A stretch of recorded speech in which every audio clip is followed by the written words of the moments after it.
나 진짜 5분 얘기한 것 같아. 자, 태양계 행성을 구분하겠습니다. 우리가 태양계가 소금지와 목토천 해까지 있다 그랬거든요. 그 해왕성까지 있는데 그 중에 지구형 행성이랑 목성형 행성으로 구분할 거예요. 구분하는 기준은 가장 큰 기준이 이겁니다. 표면 상태. 지구형 행성은 단단한 암석으로 이루어져 있고요. 목성 행성은 단단한 표면이 없습니다. 내가 계속 얘기하지만 우린 지구를 밟고 서 있는 중이에요. 왜 밟을 수 있어요? 지구가 고체로 이루어져 있기 때문에. 그쵸? 그 얘기는 뭐예요? 목성에서는 이렇게 못 써 있는다는 얘기입니다. 안으로 빠져버려요? 그러겠죠. 예상은 그렇습니다. 해봤어요? 해본 적은 없어요. 우주선이 착륙을 시도한 적은 있다고 알고 있는데요. 실패했다고 해요. 그러니까 착륙을 실패한 게 아니라 그 들어가는 것 자체를 실패했다고 알고 있어요. 그 안에 있는 사람들이 어떻게 됐어요? 그 우주선에 꼭 사람이 타 있을 거라는 고정관념을 버리세요. 웬만하면 사람 안 태웁니다. 우리 사람 태우고 간 건 달밖에 없어요. 원숭이는요? 원숭이 원숭이 태운 적은 있는데요. 그것도 다 가까워. 개도 태우고 고양이도 태우고 여러 개 태웠어요. 이러는 거야? 그러니까 옛날에 그러니까 사람이 가기 전에 동물을 태우고 갔었어요. 침팬지 태우고. 맞아. 침팬지가 근데 왜 조종할 줄 알아요? 그냥 태우고 간 거야, 태우고. 조종했었어요. 조정을 뭘 해요? 조정은 안 했어요. 그게 아니면 하고 이제 뭘 보는데? 아니 그냥 올라갔다 내려온 정도예요. 그래서 강아지가 제일 처음 탄 걸로 알고 있고요. 그 강아지는 바로 사망했습니다. 왜요? 그 예상하기로는 소리랑 압력이랑 해서 스트레스 너무 많이 받았어. 스트레스를 얼마나 받으면 죽어요? 여러 가지 원인이 있었겠죠. 그래서 걔가 사망하는 거 보고 나서 다시 고쳐가지고 갔으니까요. 침팬지 태운 거 같아. 그러니까 처음 우주를 가는 거니까 이게 사람을 태우기가 무섭잖아요. 그래서 이제 동물들을 태웠었죠. 고양이는 갔다가 오는 거에 성공했어요. 그리고 꽤 몇 년 더 살았습니다. 근데 침팬지는 죽었어요. 침팬지도 강아지만 죽은 걸로 알고 있어요. 강아지. 그랬습니다. 자, 그 다음에. 자, 그래서 지구형 행성은 단단한 암석으로 이루어져 있고, 그 다음 질량이 작고, 반지름도 작습니다. 수금지와는 좀 작아. 그리고 위성이 거의 없거나 적어요. 그래서 수성, 금성은 위성이 없고, 지구가 하나고 화성이 2개 정도인 걸로 알고 있거든요. 그래서 그 정도 되고, 고리도 없습니다. 얘네들이 특징. 목성의 행성은 질량도 크고, 반지름도 크고, 위성도 많아요. 아까 얘기했죠. 목성의 위성이 67개 정도. 대부분 그렇게 많습니다. 그 다음에 고리도 다 있어요. 토성이 뚜렷하긴 하지만 목토천에 모두 고리를 가지고 있다는 거 알아두시고요. 그래서 자 봐봐. 지금 보시면 그래서 보면 그 특징들이 다 뭐예요? 작고, 없거나 적고 막 이러잖아요. 근데 그 큰 게 하나 있어요. 밀도입니다, 밀도. 밀도는 지구형 행성이 크고요.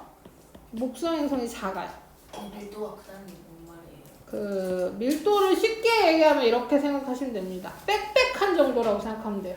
빽빽한 정도가 지구형 행성이 크죠. 왜냐면 암석이니까 고체로 이루어져 있으니까 밀도는 지구형 행성들이 더 빽빽하고 크고요. 그 다음 목성 행성은 기체로 이루어져 있잖아요. 그래서 덜 빽빽하기 때문에 밀도가 작습니다. 아까 얘기했죠. 그래서 토성은 물 위에 던지면 뜰 거다. 밀도가 작으면 잘 떠요? 물은? 밀도가 작으면 뜨는 거고 밀도가 크면 가라앉는 거야. 우리가 여기서 열기구 생각하면 쉽죠. 우리 열기구 타봤어요? 네. 아니요. 왜 그렇게 봐요? 타봤을 수도 있는 거 아니야? 자, 열기구가 이렇게 있으면 공기를 넣을 건데요. 그냥 공기를 넣으면 안 떱니다. 어떻게 해야 돼요? 여기 가열장치가 있어요. 뜨거운 공기를 넣어야 돼요. 뜨거운 공기를 넣으면 밀도가 작아져요. 밀도가 작은 공기. 이 공기보다 밀도가 작은 공기가 형성되면서 위로 올라가는 거야. 무조건 밀도가 작으면 뜨고요. 밀도가 크면 가라앉아요. 어디서 배우지? 2학년 때 배워요. 2학년 때. 밀도는. 2학년 때 밀도 배운다고. 이렇게 이야기해. 곧 배워요. 곧 배웁니다. 자, 그래서 그렇게 하시면 되고, 요렇게도 분류하죠. 이렇게도 분류하는데 다 똑같은 얘기예요. 질량이 수금지화가 질량이 작고, 반지름도 작고, 위성의 수는 아까 여기 나오네요. 0012. 92개네. 네. 이게 계속 늘어나고 있어요. 계속 늘어나고 있어요. 그게 목성 주위를 도는 애가 엄청나게 많아요. 그래서 그 중에 위성이랑 위성 아닌 거랑 분류해서 넣는 건데요. 더 늘어났네요. 92개, 83개. 그래서 엄청 많습니다. 자, 그래서 보시면 지구를 기준을 1로 놨어요. 그쵸? 이게 지구 기준입니다. 그래서 금성이 지구랑 크기가 가장 비슷해. 금성이 지구랑 크기가 가장 비슷해요. 화성이랑 수성은 엄청 작죠. 지구에 비해서. 목성은 지구의 300배. 엄청나게 큽니다. 뭐 그런 것도 기억해 주시면 되겠네요. 그러니까 어떻게든 그래프로 나온 것도 읽을 수 있어야 돼요. 여기 보시면 질량이 크고 반지름이 큰 애가 목성형. 질량이 작고 반지름도 작은 애가 지구형. 이런 식으로. 자, 다음 태양 보겠습니다. 태양은 스스로 빛을 내는 천체로 지구에 많은 영향을 미친다라고 했어요. 우리 태양은 표면과 대기를 구별할 겁니다. 태양 표면은 광구라고 합니다. 광구. 이름이 광구예요. 태양의 표면 이름이 있어요. 광구. 빛을 내는 구다 해서 광구. 태양의 광구는 평균 온도가 6000도 정도 됩니다. 6000도 정도. 그리고 쌀알무늬가 나타나요. 쌀알무늬. 마치 쌀을 뿌려놓은 것 같은 무늬다 해서 쌀알무늬. 잘 들어봐요. 그 옛날 TV 본 적 있어요. 옛날 TV. 브라운관이라고 해서 뒤 좀 뚱뚱한 TV. 걔네는 그 주파수가 안 맞으면 지지지직 거려요. 그 지지지직 하는 거 본 적 있어요? 그 무늬랑 얘 무늬랑 뭐 비슷하게 생겼어요. 자, 그래서 쌀알무늬는 뭐 어떻게 생기는 거냐면 간단합니다. 태양도 핵이 있어요. 핵. 가운데 부분 핵. 그 핵이 있는 게 아니라 가운데 부분을 그냥 이를 핵이라고 붙이기로 한 거야, 우리끼리. 자, 그래서 핵이 있습니다. 그럼 여기가 더 뜨거워. 바깥쪽보다 안쪽이 더 뜨거워요. 오케이? 그러면 얘가 기체로 이루어져 있단 말이에요. 태양이 기체로 이루어져 있어요. 그래서 뜨거운 애는 위로 올라갑니다. 밀도가 작아서. 아까 그 열기구처럼. 그 다음 상대적으로 차가운 부분은 내려와요. 이게 뭐예요? 대류죠. 학생들 대류 배웠어요. 멍하니 있지 마시고요. 대류가 일어납니다. 대류가. 여기서 뜨거운 부분 올라가고 상대적으로 차가운 부분 내려와요. 그러면서 대류가 일어나는데 그때 뜨거워서 올라온 부분이 더 밝고요. 차가워서 내려온 부분은 덜 밝겠죠. 그래서 밝고 어둡고 밝고 어둡고 밝고 어둡고가 반복돼서 그게 마치 쌀알무늬처럼 보인다 라는 게 원리입니다. 쌀알무늬 원리. 그래서 여기 광구 아래에서 기체가 대류하면서 쌀알을 뿌려놓은 것 같은 무늬가 생긴다 라는 거고요. 그 다음 흑점은 간단해. 이게 얘보다 온도가 낮으니까 이 부분이 어둡게 보이는 거야. 얘가 밝고 얘가 어둡고. 그러면 차이가 몇 온도 정도 차이 나냐면요. 2000도 정도 차이 나요. 그러니까 당연히 어둡게 보이겠죠. 얘가 6000도고 얘가 4000도입니다. 흑점의 온도가 주변보다 온도가 낮아서 어둡게 보이는 거예요. 이렇게. 흑점은 고정돼 있지 않아요. 흑점은 개수가 늘어났다 줄어들었답니다. 늘어났다 줄어들었다. 뒤에 나오네요. 그럼 뒤에서 하고요.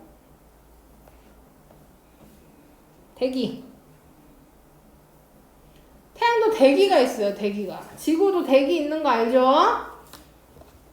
우린 지금 대기 안에 있는 겁니다. 그러니까 지구 안에 있는 게 아니라 지구를 둘러싸고 있는 대기 안에 있는 거예요.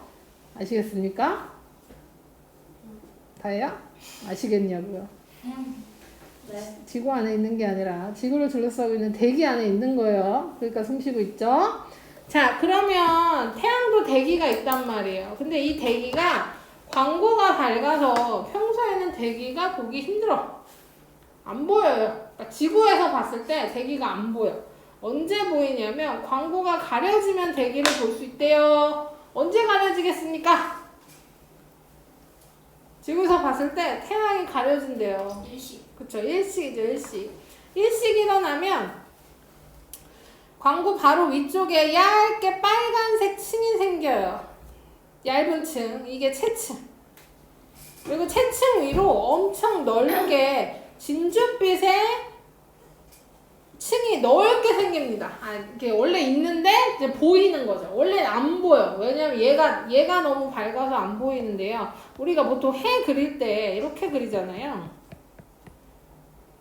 아니 뭐 이렇게? 그러면 얘가 광고야. 얘가 광고야. 그리고 그 광고가 밝아서 이런 걸 붙이는 거죠. 그쵸? 근데 뭐 한다는 거예요? 얘가 가려지면 얘가 보인다는 거죠. 바깥쪽에 대기가 보인다는 거죠. 자, 채층 바로 광고 바로 위쪽에 있는 게 채층, 얇은 빨간색 층, 그 다음 그 빨간색 층 밖으로 진주빛의 넓은 층. 이성아? 누가 더 뜨겁겠습니까? 광고 안. 대기 얘기하는데 말도 안 되는 생각 없어요. 채층이랑 코로나 중에 누가 더 뜨겁겠냐고? 코로나. 자, 코로나 더 뜨겁습니다. 다야? 네. 왜 코로나가 더 뜨거울까요? 온도가 매우 높으니까. 그럼 채층은 온도가 낮냐? 채층도 매우 높아요. 네. 그 채층이랑 코로나에서 그 색깔 보시면 됩니다. 채층은 붉은색을 띠고 코로나는 진주빛을 띈다 그랬잖아요. 그래서 색깔만 봐도 우리는 온도가 더 뜨겁다는 걸 알 수 있어요. 제일 뜨거운 색이 청색이에요, 청색. 파란색을 띠는 애들이 제일 뜨겁고요. 빨간색을 띠는 애들이 제일 낮습니다, 온도가. 알겠냐? 지구에서도 똑같아요. 지구에서도 파란빛 뜰수록 뜨겁고 빨간색 빛 뜰수록 온도 낮아요. 안 뜨겁다는 얘기가 아닙니다. 뜨거운데 더 온도 좀 더 낮다는 얘기죠. 그 다음 대기에서 일어나는 현상. 이 홍염과 플레어가 있는데요. 홍염은 불기둥이라고 생각하면 돼요. 광고에서 코로나까지 물질이 솟아오르는 현상. 불꽃이나 고리 모양 해서 이렇게 솟아오르는 요게 홍염. 플레어는 북전 부근에서 강력한 폭발로 채층의 일부가 밝아지는 현상입니다. 그래서 폭발 현상이라고 생각하시면 돼요. 다 기억하셔야 됩니다. 넘겨서요. 82쪽. 흑점 얘기도 할게요. 흑점 얘기. 82쪽? 흑점. 안 풀어요. 이따가 다 하고. 시간 지는 거 너무 빨라. 많습니다. 흑점. 자, 흑점은 11년 주기로 많아졌다, 적어졌다 합니다. 태양 활동이 활발하면 흑점에서도 많아지고 태양 활동이 안 활발하면 흑점에서도 적어져요. 그래서 흑점수가 많은 시기가 극대기. 그 다음에 흑점수가 적고 태양 활동이 적은 게 극수기래요. 저기 극대기 얘 보시면 얘 봐봐요. 그 제일 마지막 극대기가 언제예요? 2014년이죠. 근데 11년 주기래. 그 2025년도 극대기입니다. 지금 태양 활동이 엄청나게 활발한 중이에요. 제일 활발한 시기. 지금 현재 극대기. 그러면 지구에 영향이 끼쳐요? 엄청 끼쳐요. 아 맞다. 그래서 너네 뉴스 같은 데 들어보셨는지 모르겠지만 작년에 오로라가 우리나라에서도 찍힌 적이 있죠. 여름에. 응?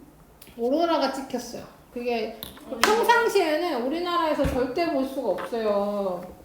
그러니까 뭐 물론 우리나라에서도 다 찍힌 게 아니라요. 우리나라 38선 있는 거 알아요? 네. 38선이 있지, 지금 있진 않죠. 옛날에 네? 38선이 지금 그어졌단 말이에요. 없어요? 지금 없어요? 지금 북한이랑 저희 나라 넣으려고 또 하는 거 아니겠어요? 자, 들어봐. 아는 게 하나도 없어. 자, 원래 38선으로 우리나라가 갈렸죠. 그리고 휴전을 하려 그랬는데 말을 들어먹었어요? 싸웠지, 또 싸웠어. 싸워가지고 어떤 일이 생겼냐면요. 여기서 다시 또 싸웠어요. 막 뚝딱뚝딱 했죠. 네? 그러니까 38선을 그어놓고도 싸웠다고.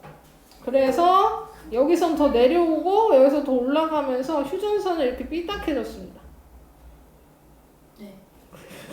모르는 게 더 신기하다.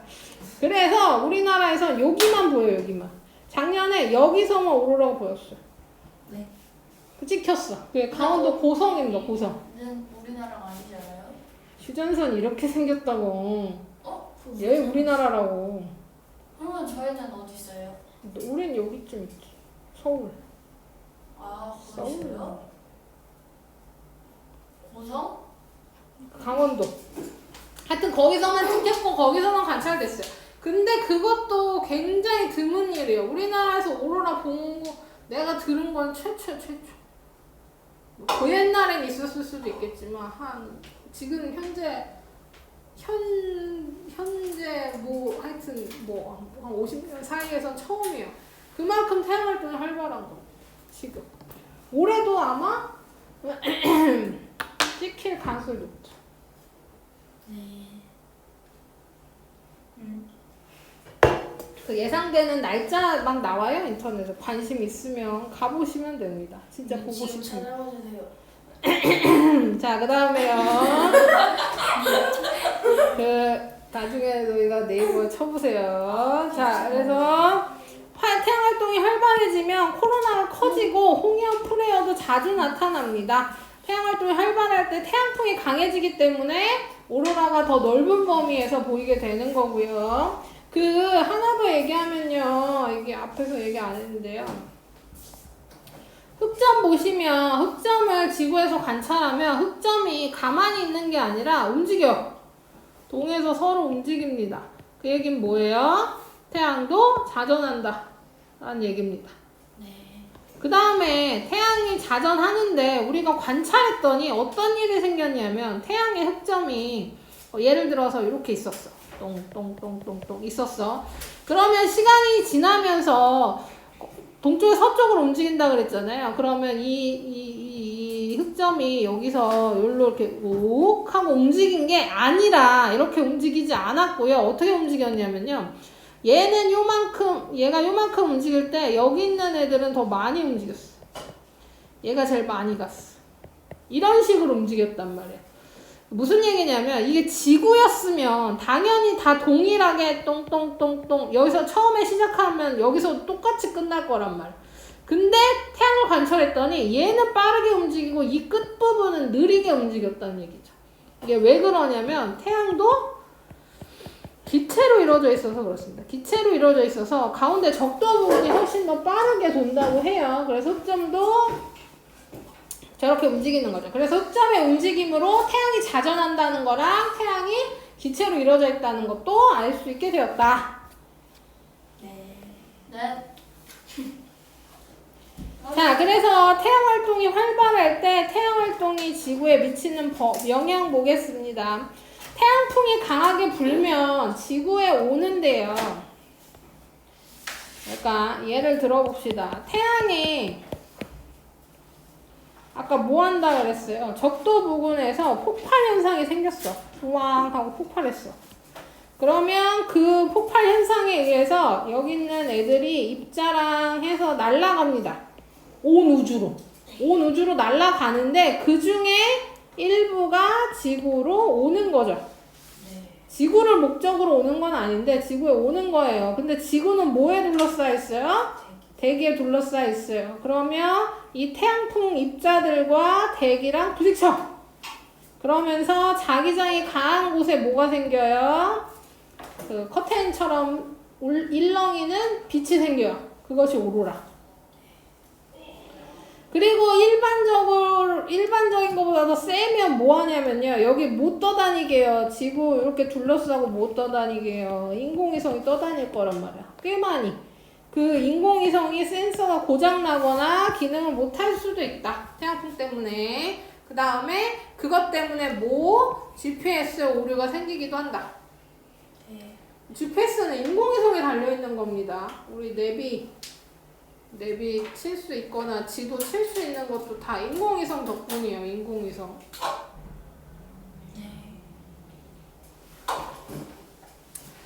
자, 그다음 오로라 더 자주 발생하고 다른 때보다 선명하고 낮은 위도에서 관측된다. 이거 방금 얘기한 거고요. 그 다음에 전력 시스템 오류로 전기가 끊기거나 화재가 날 수 있다고 했는데요. 실제로 전기가 끊겼었어요. 지금 말고 옛날에 과거에 미국의 엄청 넓은 지역에서 이 태양활동 때문에 완전 그 주 전체가 정전이 난 적이 있습니다. 자, 그 다음 무선통신 전파 방해도 생길 수 있어요. 무선통신 전파 방해 보시면 우리가 이게 다 무선통신 하는 거 아니겠습니까? 그러면 우리나라야 뭐 기지국에서 기지국으로 연결할 수 있다지만 내가 브라질에서 월드컵이 열려. 그럼 월드컵이 열리는 화면은 우리가 바로 볼 수 있잖아요. 거기서 골 차면 5초 후에 우리가 보는 게 아니라 거의 동시에 보게 되고요. 그걸 이용하는 게 이 무선 전파 통신입니다. 그래서 쉽게 얘기하면 여기서 전파가 여기서 여기를 찍고 일로 이렇게 전파된다고 생각하시면 돼요. 근데 여기서 태양풍 때문에 여기 교란이 일어나면 이 무선통신 장애가 생기는 거죠. 설명을 들어. 나중에 모르겠다 그러지 말고. 그 다음에 자기 폭풍이 발생하고 북극 항로 운항이 어려워지고, 그 다음에 그러니까 지구 자기장의 불안정이 생기면서 이런 북극 항로 운항이 어려워지기도 하고 우주 비행사나 비행기 승객의 방사선이 노출될 수도 있다. 실제로 방사선에 노출되고 있습니다. 너네 비행기 타면 방사선에 노출돼요. 양이 적을 뿐이죠. 적어서 상관없는데요. 이제 이런 태양 활동이 활발해지면 훨씬 더 많은 태양풍이 불기 때문에 방사선에 더 많이 노출될 수 있다라는 거죠. 우주 비행사는 위험하다고 보기도 합니다. 왜요? 방사선에 너무 많이 노출돼서. 방사선이고 그러면은 비행기 그건 어떻게 하고 운전하는 사람?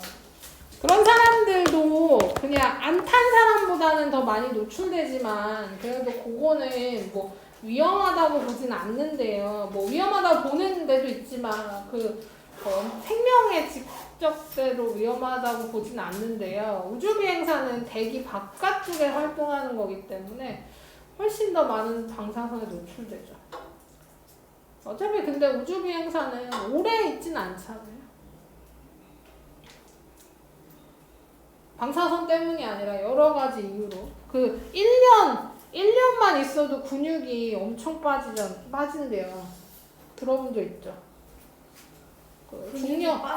무중력에 가면 근육이 점점 퇴화돼요. 빠른 속도로. 저절로 움직이니까.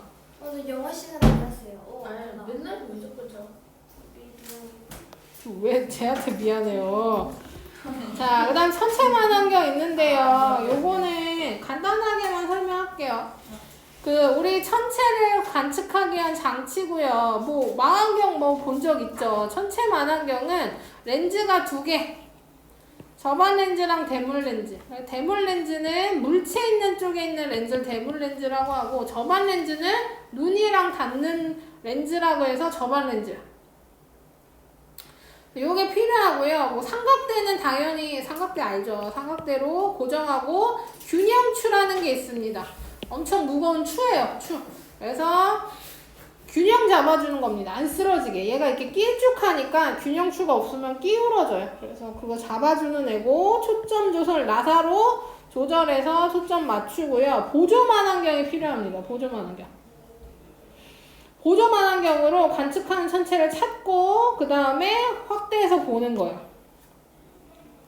무슨 얘기냐면 저 천체만 환경은 천체를 보고 싶은 거잖아요. 그래서 배율이 엄청 높아.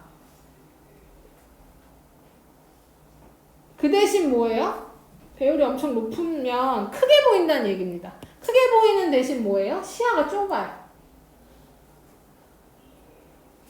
자, 봐봐. 하늘에 별이 막 이렇게 떠 있어. 그럼 토성을 관찰하고 싶어요, 토성을. 그러면 이 천체만 환경으로 토성을 보면 토성이 이렇게 보이겠죠. 얘를 확대해서 이렇게 확대해서 토성이 이렇게 보일 거란 말이야. 그쵸? 그러니까 시야가 요만큼밖에 안 되는, 요만큼밖에. 뭔지 알겠어요? 천체만 환경의 시야가 엄청 좁아. 왜냐면 얘가 이만하게 보이려면 시야가 좁아야 된다고.